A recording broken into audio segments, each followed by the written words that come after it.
Storieman. Omnibus 3, CD 1.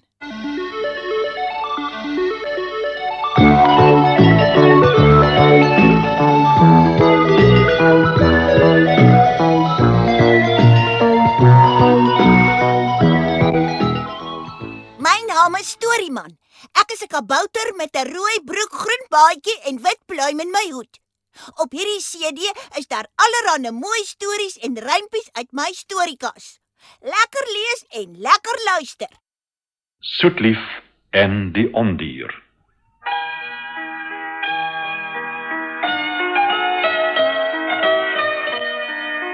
Eendag was daar 'n ryk koopman met 3 dogters. Skielik, byna oornag, het hy al sy geld verloor. Die gesin moes hul deftige woning in die stad verkoop en na 'n vervalle plattelandse kothuis trek. Die 2 ouer dogters het gedurig gekla. Hulle kon nie meer na partytjies gaan nie. Hulle moes hulle klere lap en stop, maar die jongste, wat Soetlief genoem is omdat sy so soet en lief was, het alles gedwee aanvaar. Op 'n dag vertrek die dogter se pa na die stad om te gaan handel dryf. Toe hy op sy perd klim, vra hy vir sy dogters wat hy as geskenk vir hulle kan saambring. 'n Pragtige rok vir my, sê die oudste dogter. 'n Silwerhalssnoer, sê die tweede. Kom maar net veilig terug, pappa, sê Soetlief. Dis vir my genoeg. O, Soetlief, daar moet iets wees wat jy wil hê. Nou ja, dan maar 'n rooi roos vir my hare, glimlag sy. Maar dis winter, en ek sal glad nie omgee as pappa nie een kan kry nie, Ek sal my bes vir julle almal doen. sê hulle pa en galop weg. In die stad gaan dit maar sleg. Hy het nie genoeg goedere om die handel te dryf nie en die pryse is laag. Die enigste geskenke wat hy kan bekostig, is vrugte en sjokolade vir die ouer dogters. En vir Soetlief is daar glad geen blomme nie. Toe op pad huis toe, begin sy perd kroppel loop. Hy het pas van die perd afgeklim, toe daar 'n sneeustorm opsteek. Die ongelukkige man besef gou dat hy in die middel van die donker woud hopeloos verdwaal het. Skielik sien hy deur die storm 'n hoë muur en 'n koetshek van gegote yster. Dit is gesluit. Agter die oprit sien hy 'n enorme herehuis met aanloklike liggies in die vensters. Kan ek maar hier skuil? Dink hy hardop. Hy het die woorde skaars gesê of die hek swaai oop. Die stormwind dryf hom in die pad op en oomblikke later bevind hy hom voor die huis. Die deur swaai krakend oop en voor hom staan 'n tafel waarop die heerlikste kos en drank in die kerslig sigbaar is. Hy kyk oor sy skouer deur die dwarrelende sneeu en merk dat die hek geruisloos toegegaan het en dat sy perd weg is. Toe hy oor die drempel stap, gaan die deur agter hom toe. Terwyl hy nog senuweeagtig in die kamer rondkyk, skuif een van die stoele van die tafel weg. Dit is 'n duidelike uitnodiging dat hy moet gaan sit en eet, Nou ja, ek is klaarblyklik welkom hier. dink hy. En 'n mens verwerp nie gasvryheid nie. Toe hy genoeg geëet en gedrink het, sien hy 'n groot rusbank voor die vuur. Oor die rusbank lê 'n pelskombers. Skielik lig 'n hoekie van die kombers op, asof dit wil sê, kom lê gerus onder my. So gesê, so gedaan. Die koopman sluimer gou in. Toe hy wakker word, skyn die son. Hy is heeltemal verfris. Op die tafel wag daar vir hom ontbyt. Daar is selfs 'n rooi roos in 'n silwervaas. Rooi roos, wat 'n geluk. Soetlief gaan tog haar geskenk kry. Nadat hy aan die kos weggelê het, staan hy op en haal die roos uit die slanke vaas. Skielik is daar 'n verskriklike gebrul, soos die van 'n leeu. Die vuur in die kaggel sak laag, asof dit geskrik het, en al die kersse flikker. Die buitedeur pas oop. Daar teen die agtergrond van die sneeubedekte tuin sien die koopman 'n aaklige ding. Is dit mens of dier? Dit dra die klere van 'n ryk heer, maar in plaas van hande het die ding lang kloue en die harige kop is die van 'n ondier. Jy steel my roos, nee. grom die ondier en ontbloot sy verskriklike tande. Is dit toe jy my vir my gasvryheid bedank? Die man het hom koud geskrik. Ag, vergewe my, meneer. Ek wou dit vir my dogter Soetlief neem, maar ek sal dit dadelik terugsit. Te laat. Knor die ondier. Neem dit nou maar saam en stuur my jou dogter in ruil daarvoor. Nee, Hyg Soetlief se pa. nee. Dan vreet ek jou dadelik op. Brul die ondier, Eet maar liewer vir my as vir my dogter. sê die ongelukkige man. As jy haar vir my stuur, sal ek geen haar op haar kop beseer nie. Sê die ondier. Dit beloof ek. Kies nou. Die koopman besluit om die ondier te glo. Hy aanvaar sy aanbod. Toe gee die ondier hom 'n towerring, wat Soetlief na die ondier se verlate herehuis sal bring, as dit 3 maal om die vinger gedraai word. In die sneeu daarbuiten staan die koopman se perd nou nie meer kruppel nie. Dit is opgesaal en gereed om te vertrek. Maar dit is 'n ellendige rit huis toe, en 'n nog ellendiger tuiskoms, toe hy sy dogters vertel het wat Soetlief moet doen. Het hy werklik gesê hy sal my nie seermaak nie, vader? Vra Soetlief. Hy het plegtig beloof, my skat. Gee my dan die ring, sê Soetlief. Julle sal my nie vergeet nie, né? Sy groet almal met 'n soen, sit die ring aan haar vinger en draai dit 3 keer. Byna onmiddellik bevind sy haarself in die ondier se herehuis. Maar hy is nie daar om haar te ontvang nie. Trouens, verskeie dae sou verbygaan sonder dat sy hom sien. Die huis maak haar egter baie welkom. Deure gaan vanself oop, kersse en blakers sweef by die trappe op om haar na die bed te begelei, kos verskyn geheimsinnig op die tafel en word ewig geheimsinnig opgeruim. Die vriendelike huis maak Soetlief nie bang nie, maar sy voel so eensaam dat sy begin wens die ondier wil met haar kom praat, al lyk hy hoe akelig. Toe sy eendag in die tuin dwaal, verskyn die ondier van agter 'n boom voor haar. Soetlief gil en bedek haar oë, Moenie bang wees nie, Soetlief. mompel hy. Sy kan hoor, hy probeer hard om sy stem nie grof te laat klink nie. Ek het jou net kom groet en jou kom vra of jy jou verblyf in my huis geniet. Wel, sê Soetlief en haal diep asem. Ek sou liewer by my vader en susters wees, maar die huis sorg baie goed vir my, dankie, Mooi. sê die ondier. Kan ons 'n bietjie gaan wandel?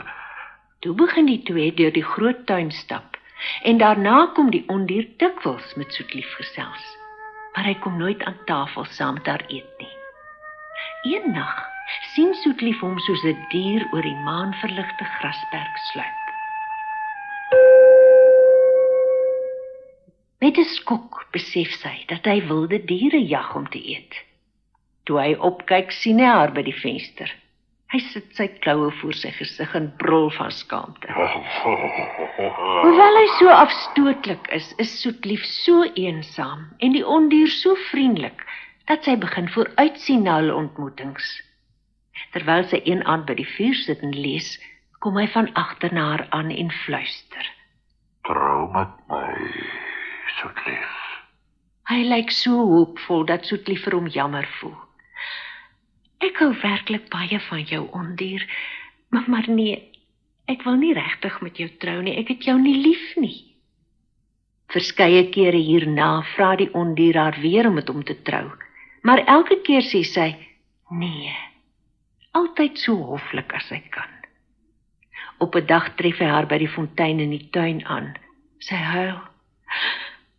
O, ondier, snik sy.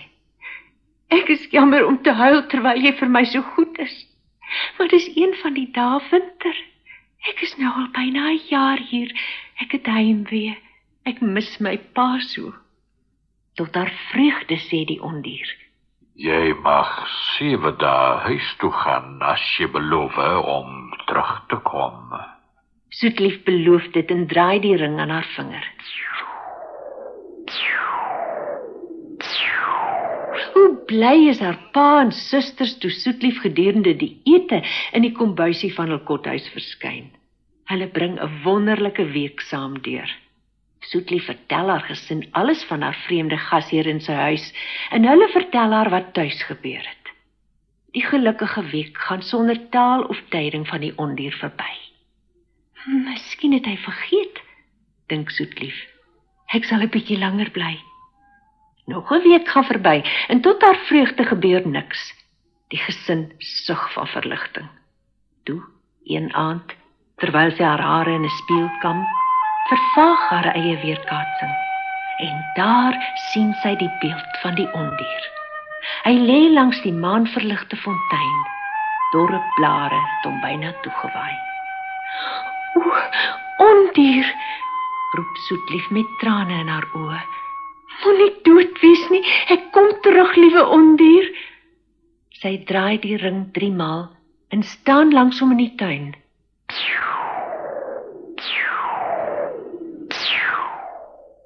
O, ondier, snik sy en sit sy reuse kop op haar skoot.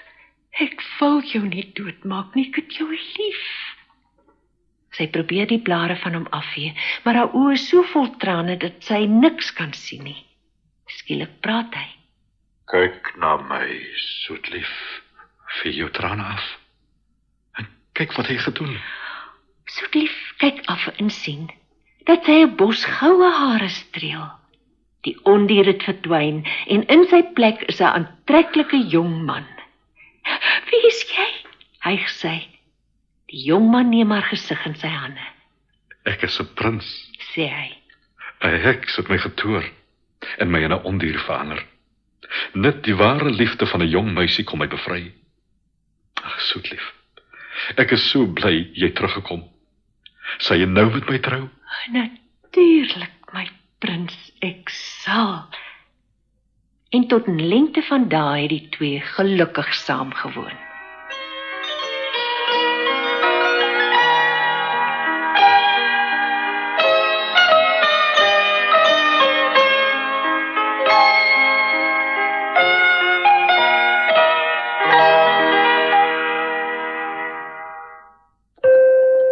Gobelino, die heksekat.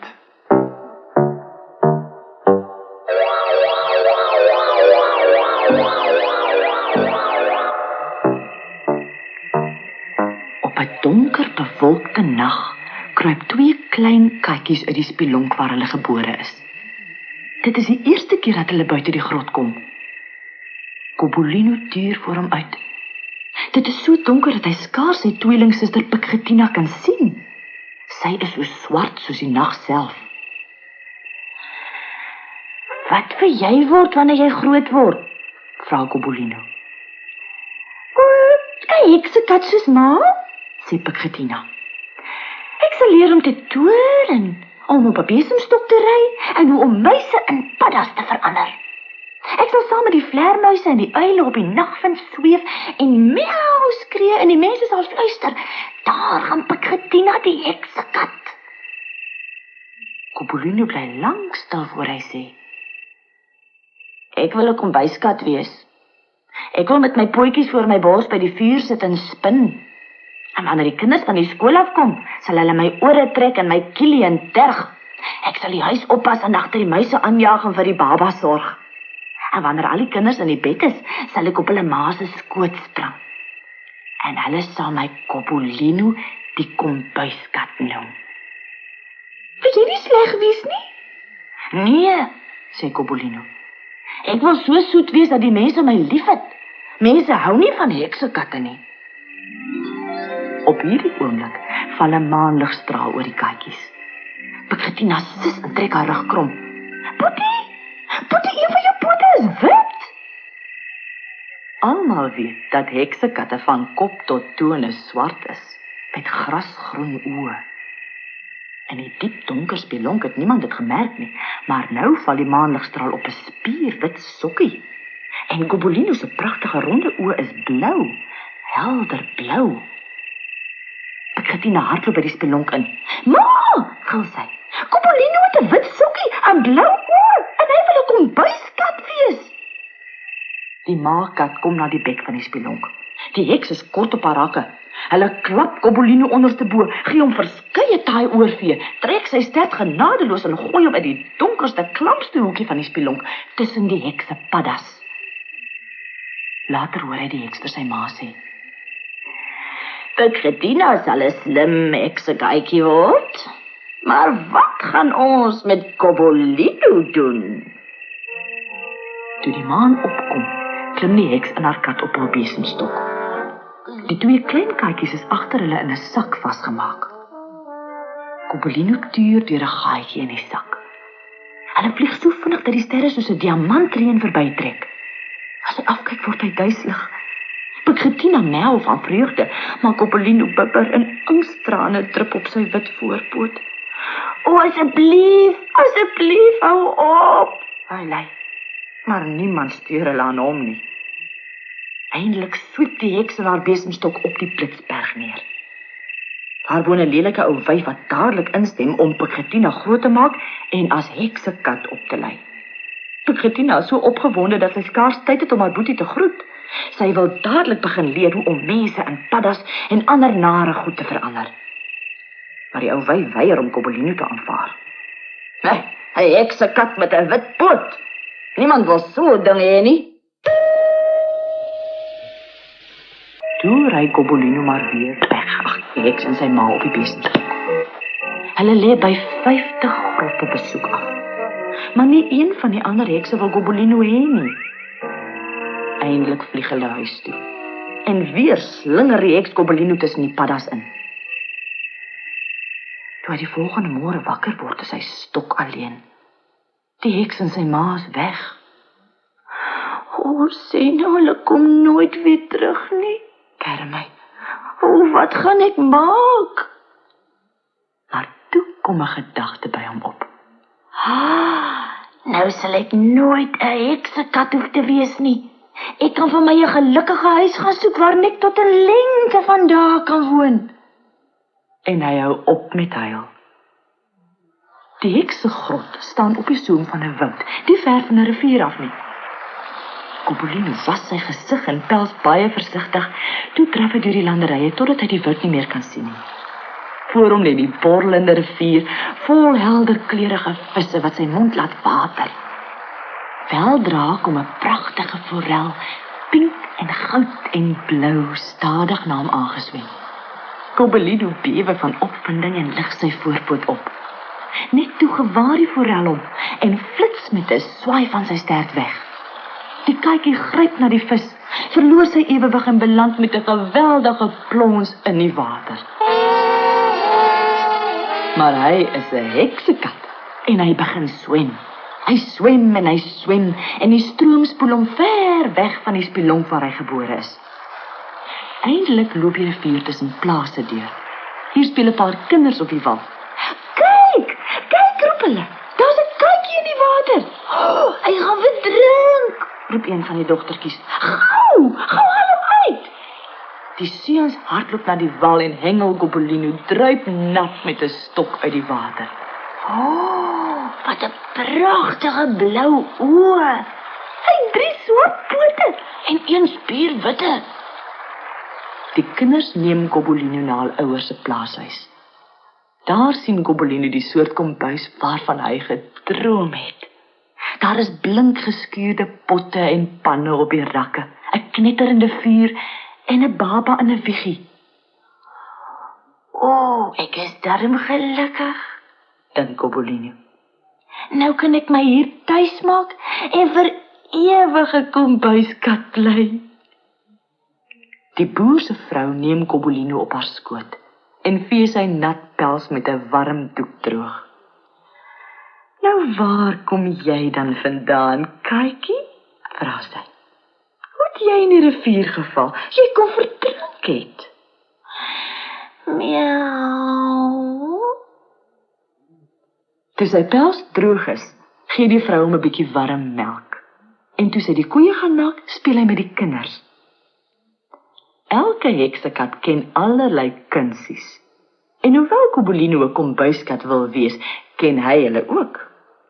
Hy laat blou vonke uit sy snorbaard skiet en rooies uit sy neus.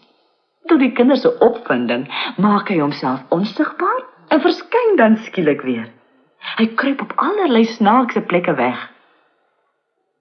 Terwyl hulle speel, kom die boer huis toe om koffie te drink. Hy sien Gobolino se kunsies, maar sê niks. Toe die kinders later gaan slaap, krul die katjie hom in 'n kussie onder die kombuistafel op.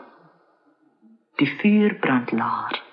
Gobolino slaap vreedsaam. Hy spin terwyl hy droom. Toe gebeur daar skielik iets. Tik, tik, tik. 'n gobbel. 'n onnutsige soort kabouter, vol draadwerk en kwajongstreke tuur by die venster in. Gobolino sit regop en fluister. Wie is dit? Laat my inkom, katjie, sê die gobbel. Gobolino staar hom net aan. Wat 'n pragtige kombuis, wat 'n pragtige skottels, wat 'n mooi weggie, wat 'n warm vuur, laat my tog in. Maar Gobolino bly net sit en staar hom aan.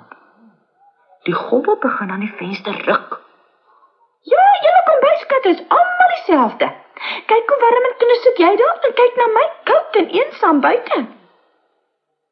Toe Gobolino die woorde hoor, onthou hy dat hy ook koud en eensaam was. Hy draf na die venster. Jy kan 'n rukkie inkom om warm te word, sê hy. Die gobbel spring deur die venster en trap die hele kombuisvloer met sy nat, smerige voete vuil. Hoe gaan dit met jou en jou familie? Vra hy en trek geniepsig aan Gobolino se stert. My ma en my nooi die hekse saam weg, antwoord Gobolino. En my sussie Pegatina woon by 'n ou wyf op Blitsberg om opgelei te word. Ek weet nie hoe dit met hulle gaan nie. O, so? Grinnik die gobbel. Dan is jy 'n heksekat. O, nee, nie meer nie. Ek het vanmiddag 'n kombuiskat geword. En nou gaan ek vir ewig en altyd een bly. Die gobbel lag luidkeels en slaan bolle met kiesie. Hy stamp 'n stuk breiwerk van die tafel af en die wol raak om die tafelpote verstrengel. O, wees tog versigtig, sê Gobolino. Maar die gobbel hardloop by die spens in en sluit die deur. Die katjie probeer die breiwerk se steke optel, maar dit help nie. Toe gooi die gobbel die spensdeur oop en stamp alles om wat voorkom. Hy het buitendien reeds al die room opgeëet.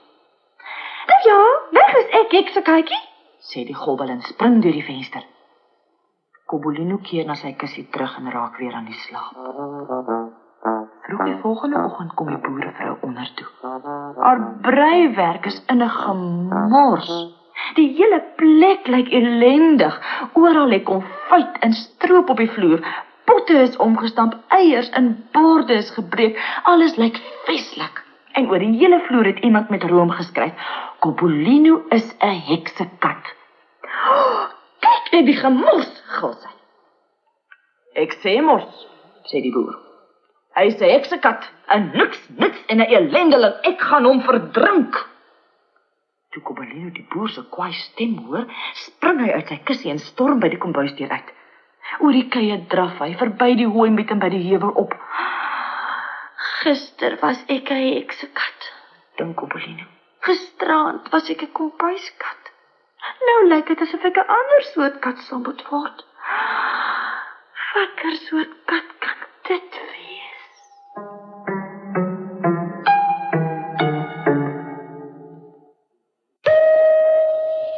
Gobolino die skeepskat.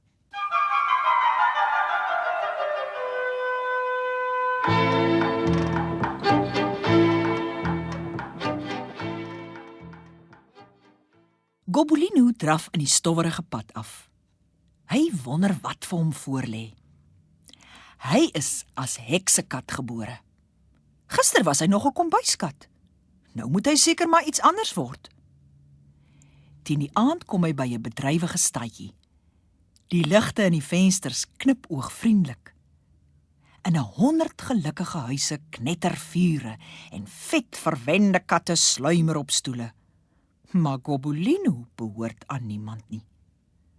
Hy spring op 'n vensterbank en tuur by 'n ruit in.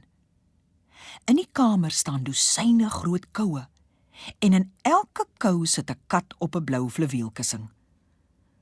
By die tafel staan 'n ou man in vleis sny. Voor hom staan 12 blou borde. Elke slag sit hy nog 'n stuk vleis op 'n bord. Die katte se pels is blink, hul oë helder, hul snorbaarde skoon. Gobolino kan hulle hoor spin. Hulle lyk so gelukkig, dink hy. Maar die ou baas het klaar so baie katte, hy wil seker nie nog een hê nie. 'n Oomblik later gaan die deur oop en 'n stem roep. Kitsie, Kitsie, mooi Kitsie, kom na my. O, hy roep regtig vir my. Die ou man tel Gobolino op en sit hom in 'n leë kou op 'n fluweelkussing. Voor hom sit hy 'n bord met vleis.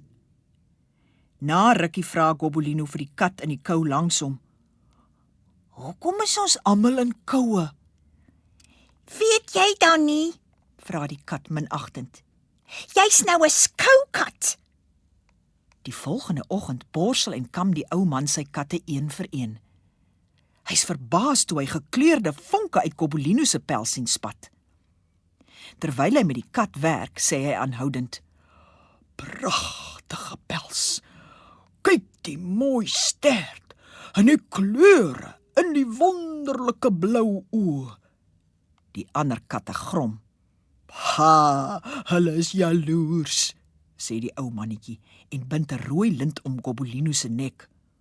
Hoekom maak almal so baie boei? Vra Gobolino vir die kat in die kou langs hom. Weet jy dan nie? Snou sy hom af. Dis môre die katteskou. Ons gaan almal soontoe. Nog lank voor hulle daar is, hoor Gobolino hoe honderde en honderde skoukatte miau. Groot katte, klein katjies, swart katte, wit katte, persiese katte, vet katte, maar katte, mooi katte, lelike katte en boonop al die ou man se katte. En Gobolino, die heksekat met sy pragtige blou oë. Die ander katte begin fluister. Wie's daai koddige swart kat? Hy was nie laas jaar hier nie. Nee, hy's 'n nuweling, om die waarheid te sê. Hoewel Gobolino nie kan hoor wat sy sê nie, kom daar uit al die koue 'n gesis. Gobolino, Gobolino, Gobolino. Die beoordelaars stap verby die katte. 'n Tyd later bring hulle gekleurde kaarte en steek hulle aan die koue vas. Die een langs Gobolino het 'n rooi kaart met die woorde eerste prys daarop. Die kat oorkant hom kry 'n blou kaart. Die ou man draf tussen sy koue rond, streel sy pryswenners en beloof om hulle daardie aand allerlei lekker kos te gee. Toe staan die hoofbeoordelaar op om die beste kat op die skou aan te wys. Dit is Gobolino. Vir 'n oomblik is daar stilte. Toe is daar 'n gesis, 'n geblaas, 'n gemel. Die woedende katte skree al harder. Uit elke kou hoor jy: Gobolino is 'n heksekat. Toe hulle die katte so hoor sis en blaas, verbleek die beoordelaars. Waarom is ek 'n heksekat gebore? Sê Gobolino en druk sy lyfie vreesbevange teen die agterkant van sy kou vas. Ek wil nie pryse wen nie. Ek wil net 'n huis hê. Wat gaan nou van my word? Die ou man word gevra om dadelik te vertrek en sy katte met hom saam te neem. Buite die gebou maak hy Gobolino se kou oop en laat hom in die pad val. Ellendeling, laat vat, ek wil jou nooit weer sien nie. Hy laai al die ander katte op sy kar en daar trek hy en sy maarperd op 'n draffie weg.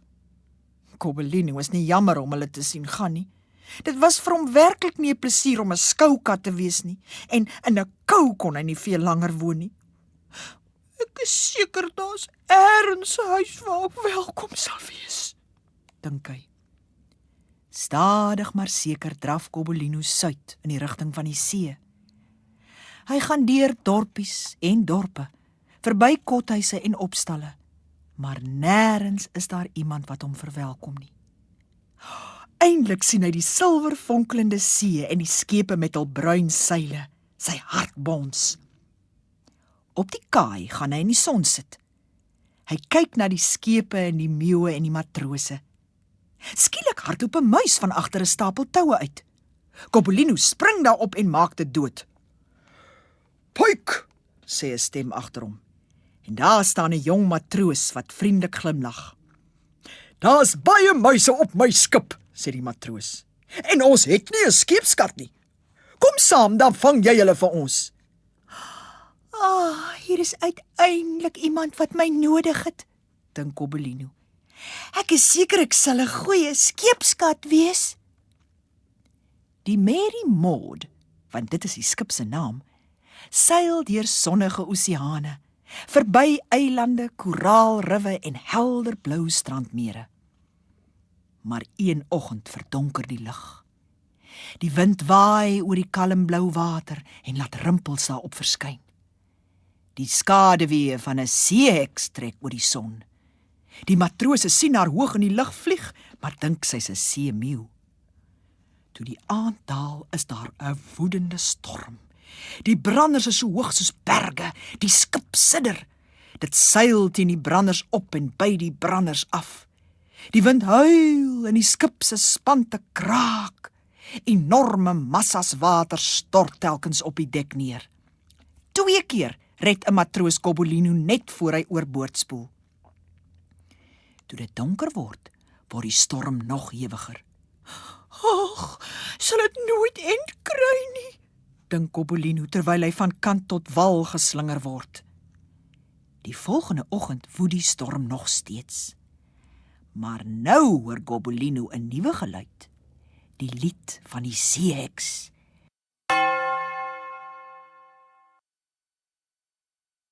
My storm sal die skip laat buig en nou in die see afsuig, want geen matroos is daar wat weet hoe om 'n heks se band te breek. Die woorde wek 'n ou herinnering in Coppolino. Toe hy nog baie jonk was, het hy in sy heksegrot gelê en die woorde gehoor. Daar is maar een manier om 'n heks se band te breek. Jy moet op haar skaduwee spring en skree, "Nonsens, onsens!" Niemand sien hoe die klein katjie teen die takelwerk na die kraaines opklim nie. Hy moet baie styf vasklou. Sproei reën deurweek sy pels en verblind hom byna. Daar is swaar wolke voor die son en die seeheks werp dus geen skaduwee nie. Skielik rol die wolke weg en die son skyn in 'n stuk blou lig. Die matrose sien Coppolino hoog daarbo en hulle hoor sy stem. "Seeheks, seeheks," roep hy bo die gedruis van die storm. "Ken jy my dan nie? Ek is Coppolino, die heksekat. Moet my nie op hierdie miserabele skip laat verdrink nie." "Is dit waar?" vra sy. "Wat maak jy daar?"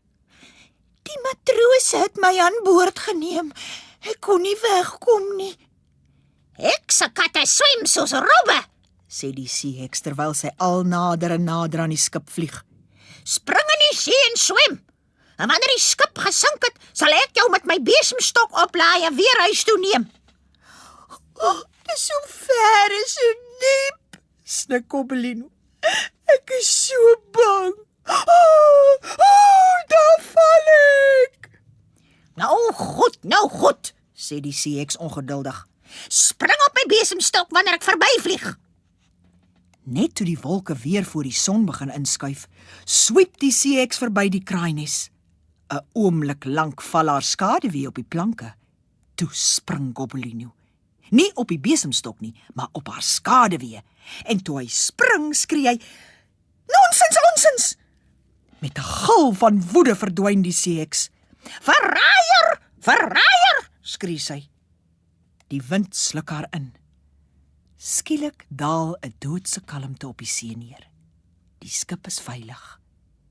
Maar die matrose verstaan nie. Hulle fluister onder mekaar. "Dit was nie 'n seemeeu nie, dit was 'n heks. Hy het met haar gepraat, ek het hom gehoor. Hy het gesê, hy's 'n heksekat. Gewonder sy die skip agtervolg nie. Almal staar Gobelino aan. Niemand wil hom meer optel en hom streel nie. Eensaam en bedroef bly die katjie op die dek sit. Teen die middag kom die kaptein met hom praat. Gobelino, sê hy vriendelik. Ek vrees ons moet afskeid neem. My matrose weier om te werk voor jy vertrek. Dis eenvoudig ongelukkig om 'n heksekat aan boord van 'n skip te hê. Gobelino knik en die kaptein neem die katjie self in 'n roeibootjie aan wal. Die matrose roep na hom, nou weer vriendelik, maar dit is vir hom te swaar om te sien hoe die skip sonder hom vertrek. Hastig draf hy weg en hy dink, toe maar, een van die dae sal daar wel iemand wees wat vir Gobelino wil hê. Gobelino die ridderkat.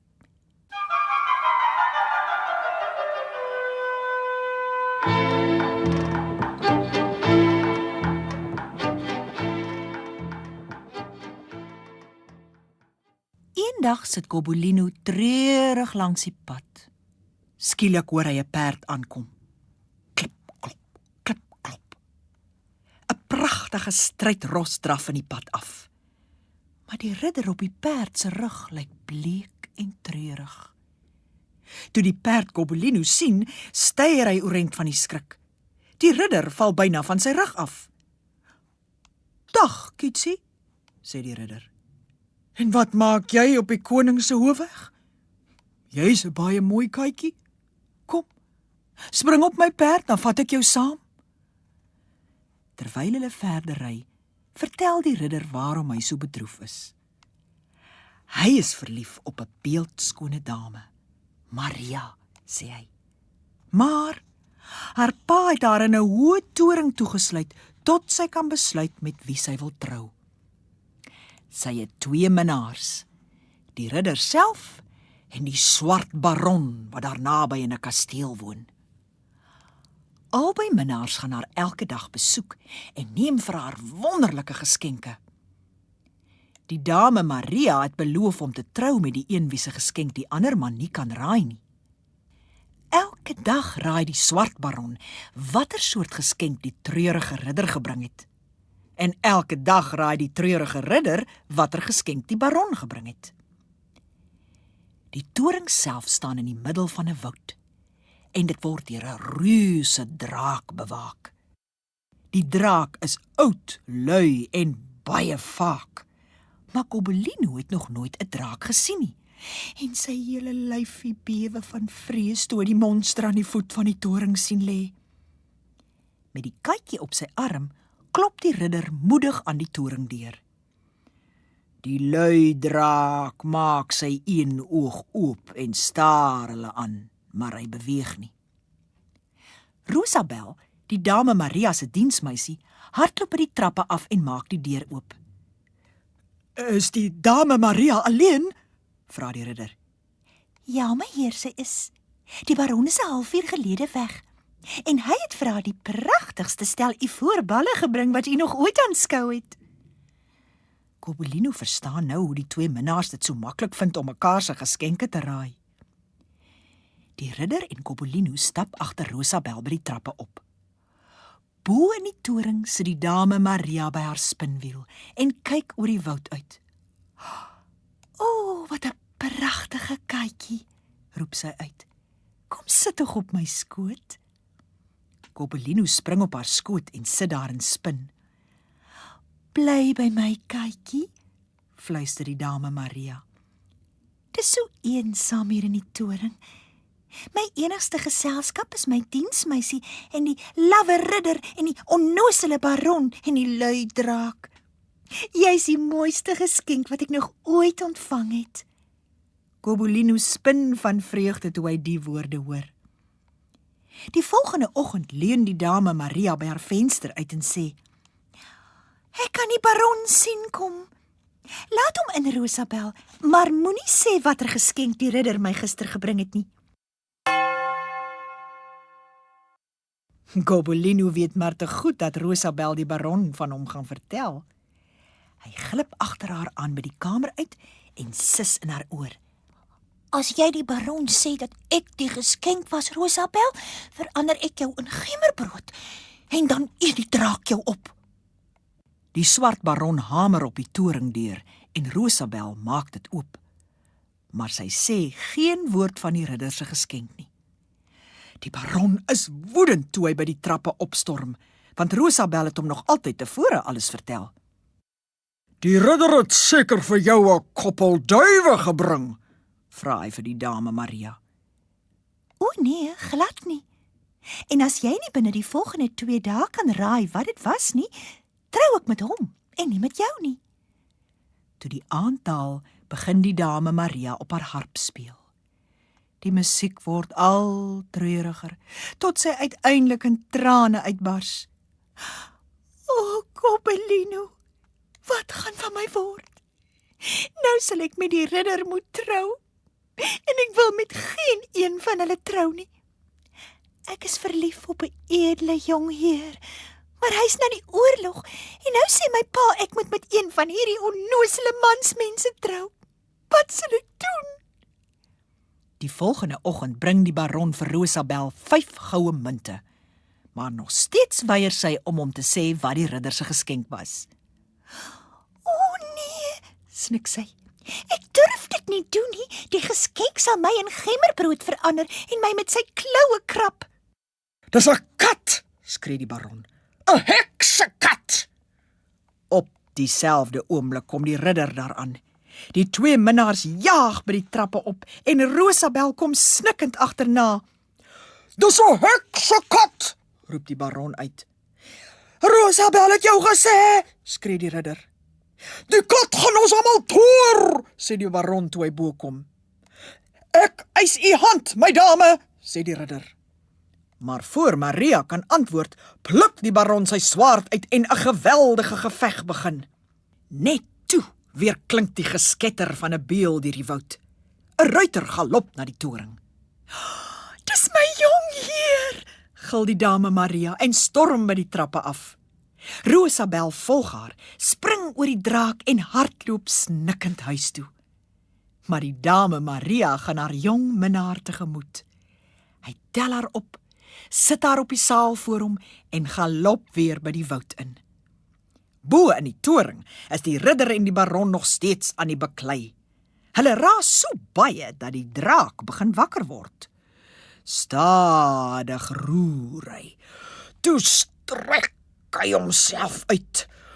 Hoplaas, hop hy geweldig, rek sy bek oop en brul. Gobelino het skaars tyd om by 'n venster uit te spring voor die hele toring in mekaar stort. In die ruïnes is die baron en die ridder nog steeds aan die veg. Gobelino het net betyds weggekom en hy hardloop so vinnig soos sy pootjies hom kan dra deur die woud. Ek was 'n kombuiskat, en 'n skoukat, en 'n skeepskat, en nou 'n ridderkat. Dit was die lekkerste om 'n kombuiskat te wees. Ek wonder of ek weer een gaan word. En hy draf deur die bos weg om 'n nuwe huis te gaan soek. Gobelino, die kombuiskat. Een donker nag draf Gobelino deur 'n eensame bos. Skielik sien hy voor hom 'n ou houtkapper met 'n swaar vrag hout. Die katjie is baie eensaam. Hy's maar te bly om iemand te sien. Geluidloos draf hy agter die houtkapper aan tot hulle by 'n kothuisie kom. Eers toe die ou man sy vrag hout neergooi, sien hy die katjie. "Nou ja, waar kom jy vandaan?" vra hy. "Miskien is jy honger. Wil jy graag 'n pierentjie melk in my kombuis kom drink?" Met die woorde maak hy die deur van sy kothuis oop. Tot Gobelino se verbasing sien hy voor hom in die kombuis iemand staan wat hy ken. Dit is Rosabel, die dame Maria se diensmeisie. Sy is die houtkapper se klein kleindogter. Rosabel, wat maak jy hier? Skree die ou man. Hoekom is jy nie by jou nooi in die toring nie? Voor sy kan antwoord, sien die meisie Gobelino in die deur staan. "Stuur hom weg," gil sy. "Stuur hom weg. Hy's 'n heksekat. Hy het die toring laat instort en die draak wakker gemaak. Jaag hom weg, oupa." Maar die houtkapper tel Gobelino op en praat saggies met hom. Is dit waar? Is jy 'n heksekat? Gobelino gee 'n lang, treurige meeu. Die ou man kan nie glo dat so 'n pragtige katjie werklik boos kan wees nie. Hy weier om Gobelino weg te jaag. En hoewel Rosabel aanvanklik verseg om iets met Gobelino te doen te hê, begin sy na 'n paar dae van hom hou. Elke oggend lê Gobelino gerieflik op 'n stoel, terwyl Rosabel die skottelgoed was en kos kook. En elke aand vra sy haar oupa vir geld om 'n nuwe rok te koop. Sy pleit so mooi dat hy haar uiteindelik 'n silwermunt gee. Nou wag Rosabel net dat die smousvrou daar moet aankom. 'n Paar dae later klop die smousvrou aan die deur. "Kom in, Tannie," sê Rosabel. "Maak jou by my vuur warm, drink 'n koppie tee en wys my wat jy te koop het." Die ou vrou maak haar eseltjie buite die kothuisdeur vas en lag. Toe hy haar hoor lag, spits Gobelino sy ore en kyk stip na haar. Net hekse lag so, en net hekse het sulke lang krom neuse, dink hy.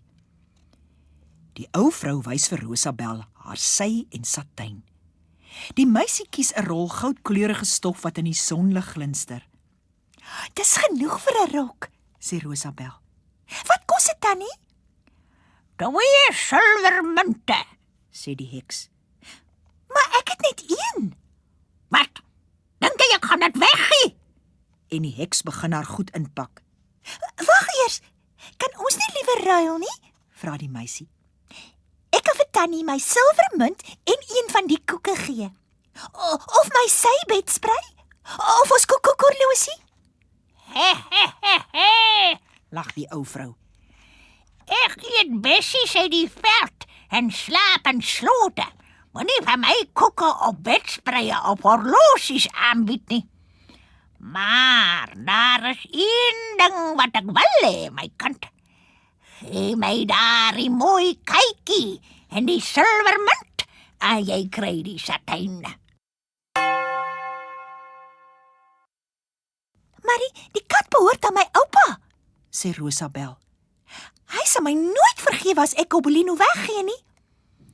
"Nou ja, dink daaroor. Ek bly nog 3 dae in die houthut op die soem van die woud." Die volgende 2 dae is Rosabel baie uit haar humeur. Toe verander sy skielik. Sy skink vir Gobelino 'n piering vol room en fluister. "Liewe Gobelino, kyk hier. Dis my beste fluweelsakkie. Sal dit nie vir jou 'n lekker bed maak nie?" "Hoe gaaf," dink Gobelino. "Ek was heeltemal verkeerd om te dink sy's naar." En hy spring dadelik in die sakkie.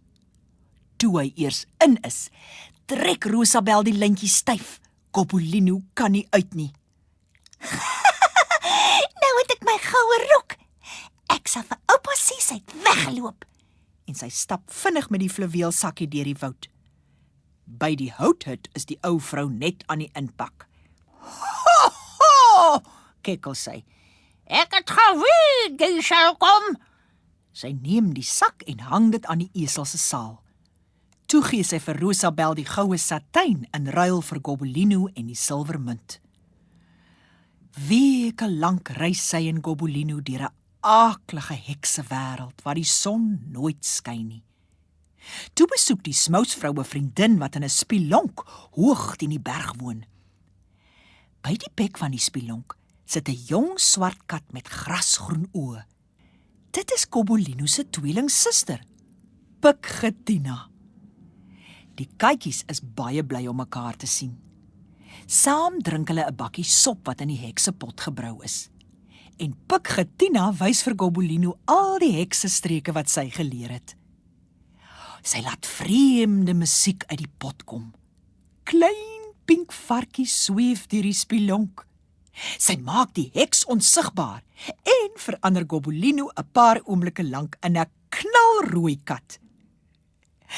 Kom wys nou vir ons jou kunsies, Gobelino. Hy kan glad niks doen nie, sê die ou smousvrou minagtend. 'n Paar vonkies, hy raak so bietjie weg, hier en daar 'n ou kunsie, maar hy weier om iets te doen wat sleg is. Dis waar, sê Gobelino. Ek wou nooit 'n heksekat wees nie. Heksekatte is sleg. En heksestreke is so wreed. Klein ellendeling, gil die heks. Wreed? Wat 'n woord is dit vir 'n heksekat? Sy gryp hom by die kraag en slinger hom in haar heksepot. Hy sink, kom weer na die oppervlak, hyg na asem en al die towerkuns wat hom 'n heksekat gemaak het, word in die heksebrousel afgespoel. Spring agter my op, Boetie, sê Pikgetina en klim op 'n besemstok. Gobelino spartel uit die pot en klim op die besem. Zoem, zoem, zoem, trek dit al hoër in die lug, ver bo die Blitsberg. Baie dankie dat jy my gered het, Pikgetina, snik Gobelino. Baie dankie. niks te danke nie, sê Pikgetina. Jy's tog darm my broer, maar jy het die hele familie in die skande gesteek en ek wil jou nooit weer sien nie. Ek gaan jou nou laat val. Dis tyd vir my om huis toe te gaan. 'n Oomblik later skree sy, Spring! en stamp Gobelino met haar poot van die besem af. Af trek hy, en plons in 'n koue rivier. Ek verdrink, roep hy. Toe hy kort tevore nog 'n heksekat was, het hy soos 'n vis geswem. Maar nou moet hy spartel om sy lewe te red. Gelukkig speel 'n klompie kinders op die wal. Kyk, Roep hulle. 'n katjie, gou, haal hom uit. Die seuns breek 'n tak af en vis Gobelino druip nat uit. Roep hulle. Dis Gobelino, die katjie wat ons die ander dag ook gered het. Kan jy nog altyd vonke uit jou neus blaas? Kan jy nog onsigbaar raak? Gobelino skud sy kop bedroef, maar die kinders druk hom liefdevol teen hulle vas en neem hom huis toe. Kyk wat kry ons in die rivier, Sê hulle vir hulle pa. die heksekat het teruggekom. Hy sou verdrink het as ons hom nie gered het nie.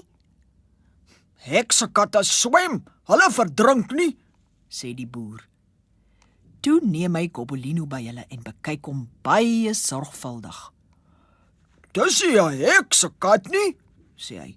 dis 'n doodgewone kombuiskat. Kan ons hom dan maar hou? Ja, waarom nie?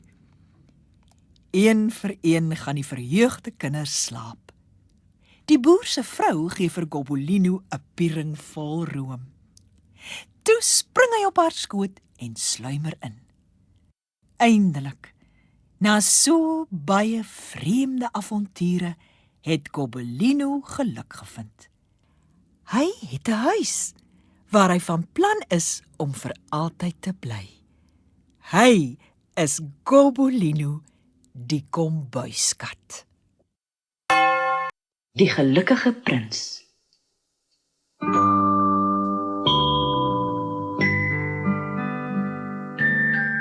Ver bo die stad, op 'n hoë klipsuil, staan die pragtige standbeeld van die gelukkige prins. Sy liggaam is met bladgoud oorgetrek. Sy oë is 2 fonkelende safiere en 'n groot robyn gloei in die hef van sy swaard. Kyk hoe gelukkig lyk die prins, sê die burgers van die stad wanneer hulle oor die plein loop. Tog jammer, ons kan nie almal so gelukkig wees nie. Een aand vlieg 'n swaakie oor die stad. Dit word winter en hy moet na die warm suide vertrek. Al die ander swaakies is al weke lank weg, maar die een het nog 'n bietjie getalm. Nou moet hy gou maak om by sy maats aan te sluit voor die sneeu in hierdie deel van die wêreld begin val. Toe die swaakie die goue prins bo op die klipsuil sien, stryk hy daarop neer. Wat 'n pragtige standbeeld, dink hy. Ek sal tussen sy voete gaan sit om die wind 'n bietjie van my weg te hou. Maar net toe hy sy vlerke vou, val 'n druppel water langs hom. Reën, en so 'n helder sterrendag, vra hy. 'n tweede druppel val. Toe nog een. Die swaakie skud sy vere prikkelbaar. Wat help 'n standbeeld as dit nie die reën weghou nie? Toe kyk hy op na die prins. En wat sien hy? Dit is glad nie reendruppels nie, maar trane wat stadig oor die prins se goue wange loop. Wie is jy? Vra die swaakie verwonderd. Ek is die gelukkige prins. Nou waarom huil jy dan? Oor wat ek sien, antwoord die standbeeld. Toe ek geleef het met 'n menslike hart, het ek nie geweet wat trane is nie. Ek was altyd ryk en gelukkig. My howelinge was baie lief vir my. En toe ek dood is, het hulle vir my 'n standbeeld gemaak. Toe het hulle my op hierdie klipsuil geplaas, hoog bo die stad. Hiervandaan kan ek al die lelike dinge in die stad sien, al sy ellende. En hoewel my hart nou van lood gemaak is, moet ek daaroor ween. Nog 3 trane rol oor die prins se gesig. Toe praat hy weer. In 'n klein straatjie aan die donker kant van ons stad doen 'n arme vrou die hele liewe dag by haar venster naaldwerk om aan die lewe te bly. Sy's maar en afgereng. Haar seentjie lê in die hoek in sy bed. Hy het koors en hy vra 'n lemoen, maar sy moeder is so arm dat sy hom niks as water kan gee nie. Asseblief, liewe swaakie, help my. Pik die robijn uit my swaard en gee dit vir haar. Maar ek is op pad na die warm lande, sê die swaakie. Ek moet dadelik vertrek. Al my vriende wag vir my en binnekort kom die sneeu. Help my net vanaand, pleit die prins. En wees my boodskapper. Die seun is so dors en sy moeder so bedroef. Toe pik die swaakie die robijn uit die prins se swaard en vlieg oor die dakke na die seentjie se huis. Die arme vrou is so moeg dat sy oor haar naaldwerk aan die slaap geraak het. Sy roer nie toe die voël deur die venster vlieg en die robijn langs haar vingerhoed neersit nie. Die seentjie rol koorsagtig in die bed rond. Die swaakie waai die seun se gloeiende wange met sy vlerke koel en vlieg toe na die prins terug. Dis snaaks, sê hy. Dis baie koud, maar ek voel nou veel warmer. Dis omdat jy 'n goeie daad gedoen het, antwoord die prins. En daardie nag slaap die swaakie rustig. Die volgende dag vlieg die swaakie in die stad rond. Toe hy by die arme vrou se huis verbygaan, sien hy dat die seun nie meer koors het nie. Hy en sy ma staan met 'n mandjie lemoene by die venster. Kyk mamma, 'n swaakie en is byna winter. Die ma gee haar seun 'n drukkie en glimlag. Die nag daal. Dit is asof die sterre die swaakie na die gelukkige prins teruglei. Hy wil gaan afskeid neem. Kan jy nie nog vertoef nie, swaakie? My vriende wag vir my en die winter is byna hier. Hoe kan ek bly? Aan die donker kant van die stad sit 'n jong man by 'n tafel. Hy probeer skryf, maar die vuur het uitgegaan en hy's te arm om kole te koop. Sy vingers is te koud om die pen op te tel. Pik een van my oë uit en neem dit vir hom. O, prins, sê die swaakie ontsteld. Dit kan ek nie doen nie. En hy begin ween. Swaakie, klein swaakie, doen wat ek beveel. Toe pik die swaakie die prins se oog uit en vlieg na die skrywer se huis. Die arme jong man sit by sy tafel met sy kop in sy hande. Hy hoor niks toe die voeltjie deur 'n gat in die dak ingefladder kom nie. Die swaakie sit die juweel op die tafel neer en vertrek. Die jong man kyk op. Toe sien hy die kosbare safier en trek sy asem in. Wat is dit? Ek moet 'n geheime bewonderaar hê. Ag, nou kan ek hout vir die vuur koop en my storie voltooi. Die volgende dag kyk die Swakie na die skepe in die hawe. Party staan op vertrek. Vanaand vlieg ek na die warm lande, roep hy. Maar niemand hoor hom nie. En toe die maan opkom, vlieg hy na die gelukkige prins terug. Ek het totsiens kom sê hy. Swakie, bly nog net 1 nag by my, sê die prins. Maar dis byna winter, die sneeu kom. Ek moet na die warm lande gaan.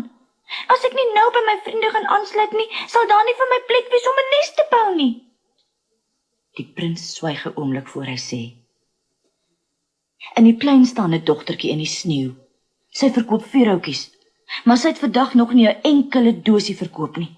En wanneer sy huis toe gaan, sal haar pa haar slaan. Sy's kaalvoet, pik my ander oog uit en gee dit vir haar. Ek sal nog 'n dag by u bly, maar ek kan nie u oog uitpik nie. U sou blind wees. Swakie, klein Swakie, doen wat ek beveel. Toe pik die voël die prins se ander oog uit en duik na die dogtertjie af. Hy laat die glansende safier in haar hand val en sy kyk verheug daarna. Wat 'n mooi stukkie glas, sê sy en hardloop lagend huis toe. Die Swakie voel so warm en gelukkig dat hy na die prins terugvlieg en sê, nou dat u blind is, sal ek altyd by u bly. Nee, Swakie, sê die prins, gaan na die warm lande. Ek sal altyd by u bly, sê die Swakie, en slaap by die prins se voete. Die volgende dag sit hy op die prins se skouer en vertel vir hom stories van die vreemde lande wat hy vroeër aanskou het. Die prins luister. Toe sê hy, vlieg oor my stad, Swakie, en sê my wat jy sien. Toe vlieg die Swakie oor die stad. Hy sien die rykes in hul pragtige huise, hoe hulle eet en dans en lag. Toe vlieg hy oor die sjofele strate waar die armes woon, en sien die hongerkinders styf teen mekaar lê om 'n bietjie warm te word. Toe hy kom vertel wat hy gesien het, sê die prins, ek is met bladgoud bedek, pik dit blaar vir blaar af, en neem dit vir die armes. Toe pik die Swakie die goud stukkie vir stukkie af, tot die gelukkige prins dof en grys lyk. Hy neem dit vir die armes. Wanneer hy die stukke goud voor die kinders se voete laat val, sien hy hul gesigte gesonder gloei, en hy hoor hul vrolike gelag. Toe begin die sneeu val, sag en swaar op die dakke. Die Swakie word kouer en klap sy vlerke om warm te bly. Hy wil die prins nie verlaat nie, want hy is baie lief vir hom, maar hy weet hy gaan sterf. Hy het nog net genoeg krag om vir oulaas op die prins se skouer te gaan sit. Gaan jy eindelik na die warm lande, Swakie? Jy het glad te lank vertoef. Soen my voor jy gaan, want ek het jou lief. Ek kan nie meer gaan nie, sê die Swakie. Ek gaan sterf. En hy soen die gelukkige prins op die lippe en val dood op die grond neer. 'n bonneltjie verskrompelde vere in die wind. Op daardie oomblik kraak iets. Die prins se loodhart het middeldeur gebreek. Die volgende oggend stap die burgemeester en die raadslede oor die plein. Hulle gaan staan om na die standbeeld te kyk. Ag, nee, sê die burgemeester. Kyk net hoe lyk die gelukkige prins. Die robyn is van sy swaard af, sy oë is weg en sy goud het afgedop. Wat kon gebeur het? Hy lyk na 'n bedelaar. En wat maak die dooie voël hier? Gooi dit op die vullishoop en laat 'n kennisgewing aanbring wat sê, doodgaan van voëls op hierdie plek verbode. Ag nee, wat te erg is te erg. Toe word die standbeeld van die gelukkige prins afgehaal en in 'n oond gesmelt. Hulle maak 'n nuwe standbeeld van die burgemeester. Maar die prins se loodhart wil nie in die oond smelt nie. Doch snaaks, sê die voorman toe hy dit vind. En hy slinger dit ongeërg op die vullesoop langs die dooie swaakie. Bring vir my die 2 kosbaarste voorwerpe in die stad, sê God vir een van sy engele. En die engel keer met die loodhart en die dooie voël terug. Jy het reg gekies, sê God. Want in my paradystuin sal hierdie klein voeltjie vir ewig sing. En die gelukkige prins sal in my goue stad woon.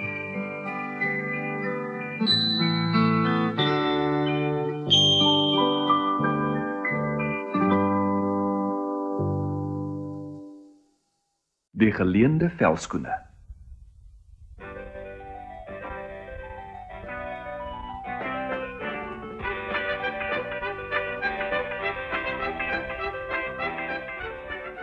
Adoon stap eendag langs 'n smal voetpaadjie. Hy is kaalvoet en so ver soos hy loop, kla hy oor die dorings wat sy voete steek. Arrie, was ek vanmôre nie so haastig nie, het ek daarom nog my velskoene aangetrek. Nou moet ek deurdruk, dorings of nie dorings nie. Hy stap verder en kom by 'n huisie verby. Ou Mina sit op 'n stomp voor die deur. Sy kyk op en sien hom aankom. Môre, Adoons! Hoekom is jy vandag so haastig? Skree sy. Môre, Mina. Ai, ek lewe swaar vandag. Hoekom? 'n haastige man sonder velskoene op 'n doringpad as ek vanmôre, Kom nader. sê ou Mina vir hom. Hier is 'n paar wat ek jou kan leen. 'n Vreemdeling het hulle een aand hier laat bly.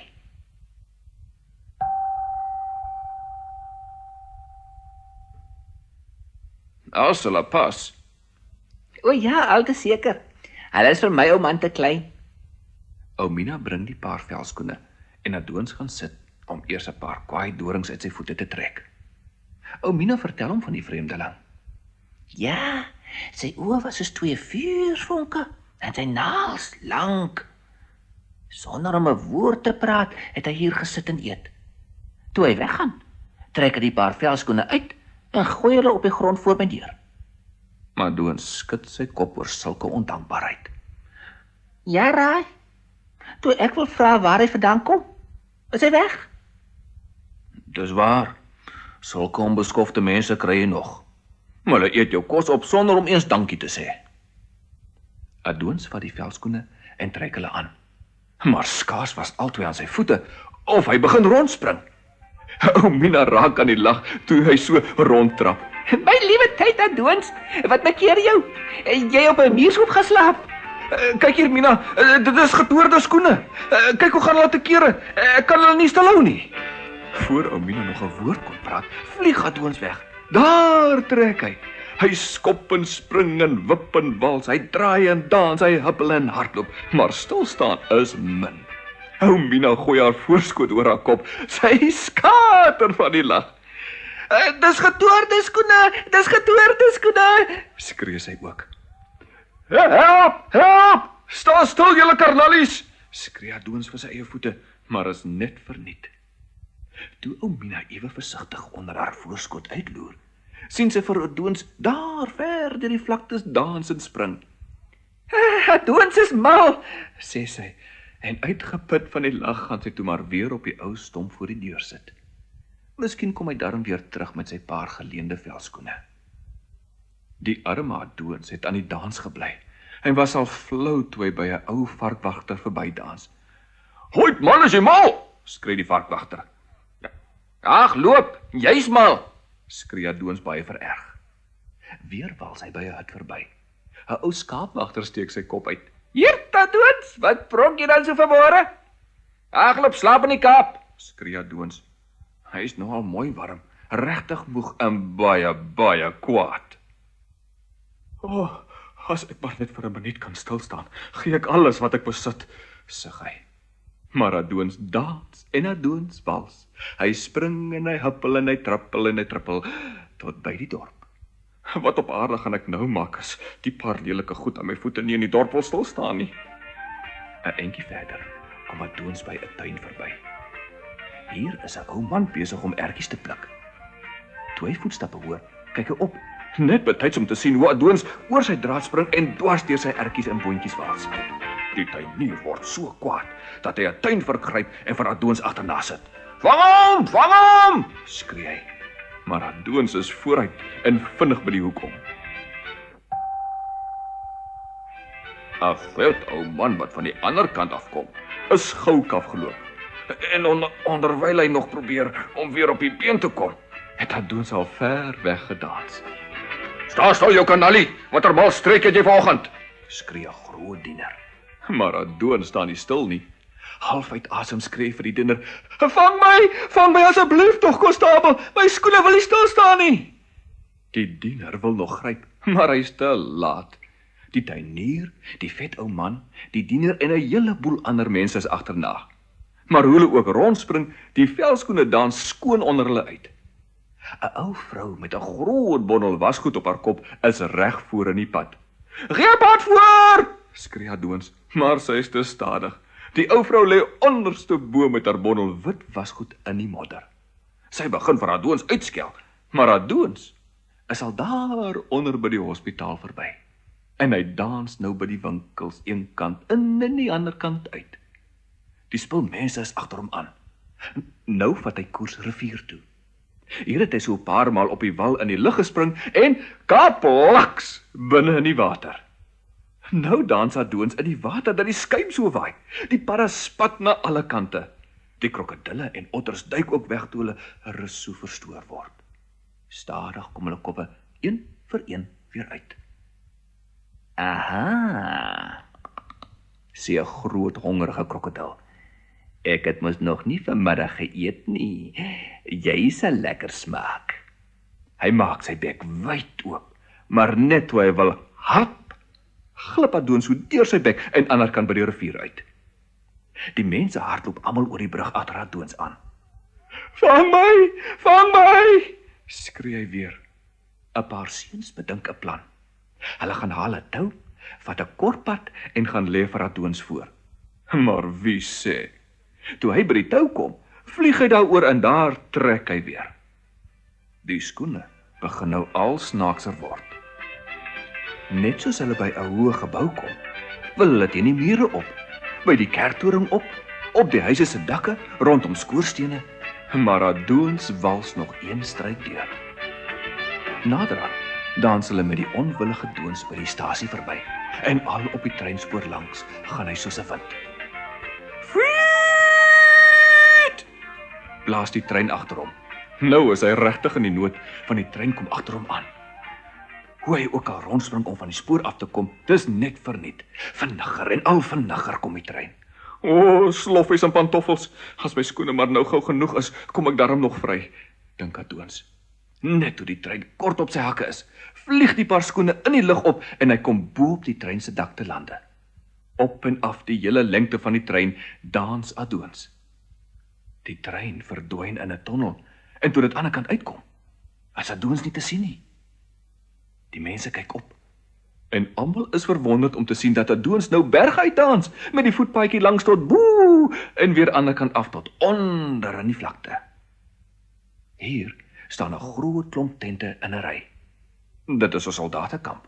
En die soldate sit almal rondom 'n groot vuur en gesels. Hier kom 'n snaakse figuur dans deur die vlakte. By die hek van die kamp staan 'n wag. "Staan! Is jy vriend of vyand?" roep hy. "Ek kan nie staan nie." En Adonis wals verby tot tussen die ander soldate. "Pak hom!" skree die wag en almal is op die been om hom te vang. Soos die wind is hy tussen hulle deur en met een spring die paar velskoene met Adonis reguit vuur toe. Hy is nou regtig benoud. En hoe hy ook probeer uit die vuur uitbly, help dit hom niks. Hy is dwars deur die vuur. Hy is so vinnig deur die vlamme dat hulle hom nie eens kon raak nie. En met nog 'n draai is hy weer by die kamphek uit. Dis nou al aand en Adonis het al van die môre vroeg af gedans. Hy wonder al of hy ooit weer in sy lewe sal stil staan. Weer hou die skoene rivier toe. Hier kom hy by 'n man wat onder 'n boom sit. Hy kyk op toe Adonis nader dans. "Sit," sê hy. "Ek wil, maar ek kan nie." Die man raak aan die lag. Hy skater uit elke keer as Adonis probeer stil staan, want hy alleen weet dat dit onmoontlik is. Sy oë lyk nog soos vuurvonke. Aan sy lang maar hande sien Adonis met eens dat dit die vreemdeling is wat by Omina se hut die paar velskoene agtergelaat het. Hy sien nou dat hy by die baas van die velskoene is. Wag, ek sal jou verlos, sê hy.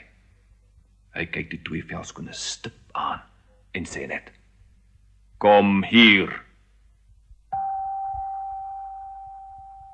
Adonis spring in die lug op en die 2 velskoene vlieg van sy voete af. Met 'n groot sug van verligting sak hy uitgeput op die gras neer. Die 2 velskoene stap reguit na hulle baas en bly doodstil voor hom staan. Huis toe, sê hy. En daar stap die 2 ou velskoene ewig gehoorsaam al met die voetpaadjie berg op tot bo by 'n spelonk.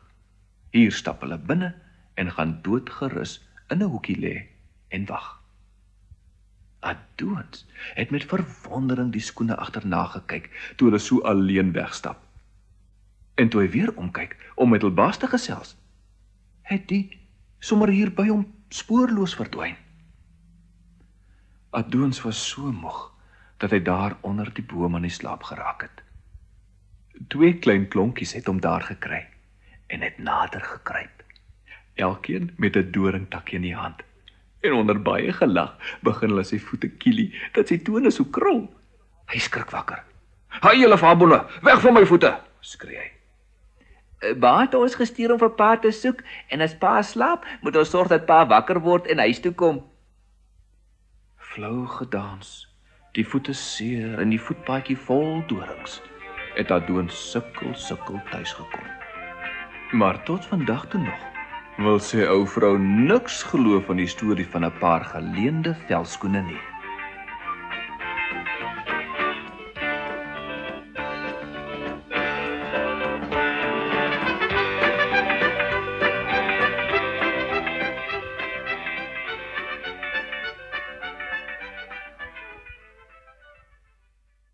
Dans, kindjie, dans. Van skoene en dans gepraat. Hier is 'n liedjie wat Duitse ma's sing as hulle met hul kindjie draai en swaai. Tanz, Kindlein, tanz, die Schülein sind noch ganz. Lass dir's nicht gereue, der Schuster macht dir neue. Tanz, Kindlein, tanz. Wat beteken die woorde? Tanz, Kindlein, tanz. Dans, kindjie, dans. Die Schülein sind noch ganz. Jou skoentjies is nog heel. Lass dir's nichts gereue. Moet jou nie bekommer nie. Der Schuster macht dir neue.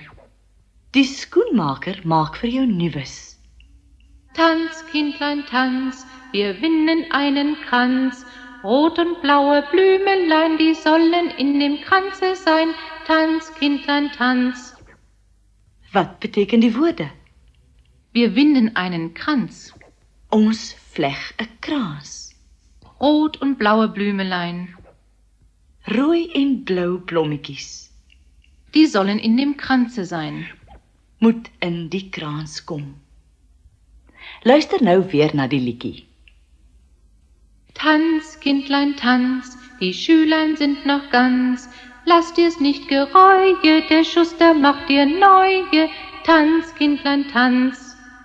Tanz, Kindlein, tanz, wir winden einen Kranz. Rot und blaue Blümelein, die sollen in dem Kranze sein. Tanz, Kindlein, tanz.